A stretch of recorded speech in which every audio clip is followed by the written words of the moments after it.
Bang, bisa nggak sih membuat laporan atau pengaduan ke kantor polisi tapi alat buktinya sangat minim? Boleh dikata tidak ada. Nah, ini mau buat laporan ke polisian, pengaduan di kantor polisi tapi buktinya tidak ada, minim ya. Nah, ini kita bicara tentang pembuktian. Nah, alat bukti. Nah, kalau alat bukti ini secara hukum diatur di dalam KUHP ya, pasal 184 ya. Nah, alat bukti ini ya ada beberapa macam ya, mulai dari bukti surat, terus kemudian keterangan saksi, keterangan ahli, petunjuk, dan keterangan terdakwa. Nah, itu ada 5 macam alat bukti yang diakui oleh undang-undang ya, menurut KUHP teman-teman ya. Nah, jadi ketika seseorang mengalami kerugian atau peristiwa pidana, nah ya tentu dia punya hak untuk membuat laporan atau pengaduan. Siapapun itu ya punya hak untuk membuat laporan ke polisian, pengaduan ke polisian ya. Jadi kalau pertanyaannya, walaupun itu tidak ada bukti, bisa nggak membuat laporan, bisa nggak membuat pengaduan? Nah, jadi secara aturan belum ada aturan secara eksplisit ya yang mengatur tentang siapa-siapa saja atau dalam hal apa seseorang membuat laporan ya. Nah, pada intinya setiap orang punya hak untuk mengajukan, membuat laporan ke polisian ataupun pengaduan di kantor polisi ya. Walaupun itu tidak ada buktinya, iya ya, walaupun itu tidak ada buktinya ya.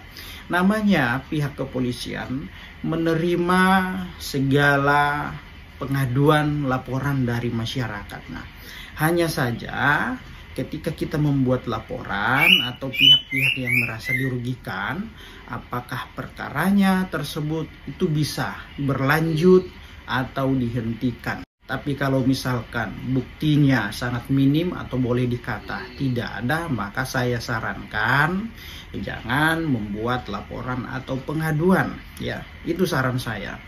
Karena nanti prosesnya ini ya, proses penyelidikan ini akan terhambat ya.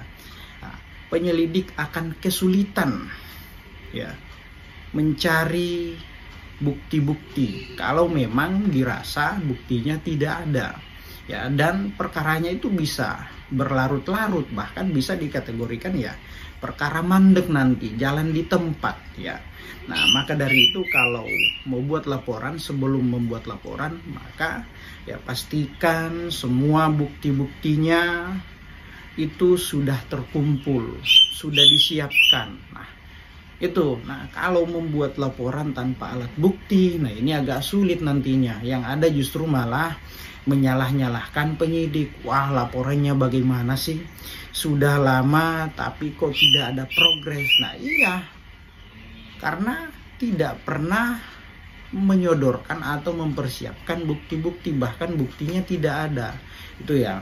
Yang pertama tadi ya, kendalanya perkaranya akan lama berproses. Proses penyelidikannya ya akan lama.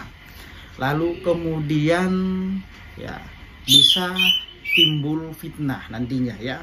Nah, ini yang repot ya, ketika kita membuat laporan kepolisian atau pengaduan kepolisian ya, lalu tidak punya alat bukti ya untuk disodorkan di muka penyelidik atau penyidik, maka khawatirnya timbul yang namanya fitnah. Nah, kalau sudah timbul fitnah ya, perbuatan yang dituduhkan terhadap seseorang tidak bisa kita buktikan di hadapan penyidik atau penyelidik ya, dan sehingga perkaranya bisa di stop, dihentikan karena tidak adanya alat-alat bukti yang mendukung laporan tersebut, maka ya si pihak terlapor atau orang yang dilaporkan ini ya bisa saja membuat laporan pengaduan balik ya, karena merasa dirinya difitnah, nama baiknya dicemarkan dan lain-lain ya. Wajar ya, karena dia sudah dilaporkan dan mungkin si pelapornya udah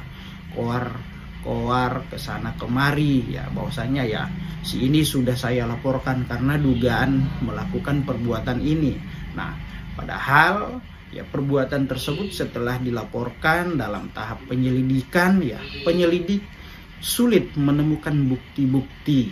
Nah, sehingga bisa saja perkaranya atau kasusnya tidak dilanjutkan atau dihentikan karena minimnya alat bukti. Maka dari itu, teman-teman sahabat semua, ya saran saya kalau membuat laporan atau pengaduan di kantor polisi, maka pastikan bukti-buktinya itu kuat, lengkap, komplit ya. Nah, jangan kemudian membuat laporan pengaduan hanya berdasarkan asumsi ya, terus kemudian tidak ada bukti-bukti pendukung. Nah, karena ya untuk perkara yang kita laporkan agar bisa naik dari tahap penyelidikan ke penyidikan, bahkan di P21 bahkan bisa bergulir ke pengadilan, ya itu harus didukung oleh alat bukti.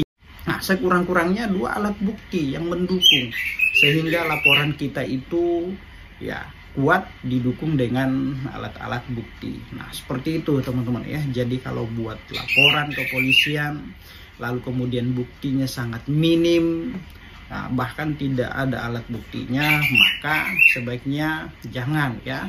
Jangan. Pastikan sebelum membuat laporan ya bukti-buktinya itu sudah disiapkan semua, dilengkapi semuanya. Nah, kira-kira seperti itu ya. Nah, tapi kalau misalkan ya tidak ada alat bukti tapi mau buat laporan ke kantor polisi, bisa nggak ya? Tentu bisa ya. Namanya pihak kepolisian sebagai pihak yang memberikan pelayanan, mengayomi ya segala keluh kesah masyarakat itu ya pasti tentu akan diterima. Persoalannya apakah laporan tersebut dapat ditindaklanjuti, naik berproses dari penyelidikan ke penyidikan. Nah, itu tergantung dari alat bukti yang disodorkan oleh si pelapor nantinya. Nah, itu kira-kira ya. Semoga bermanfaat. Berisik nih burung.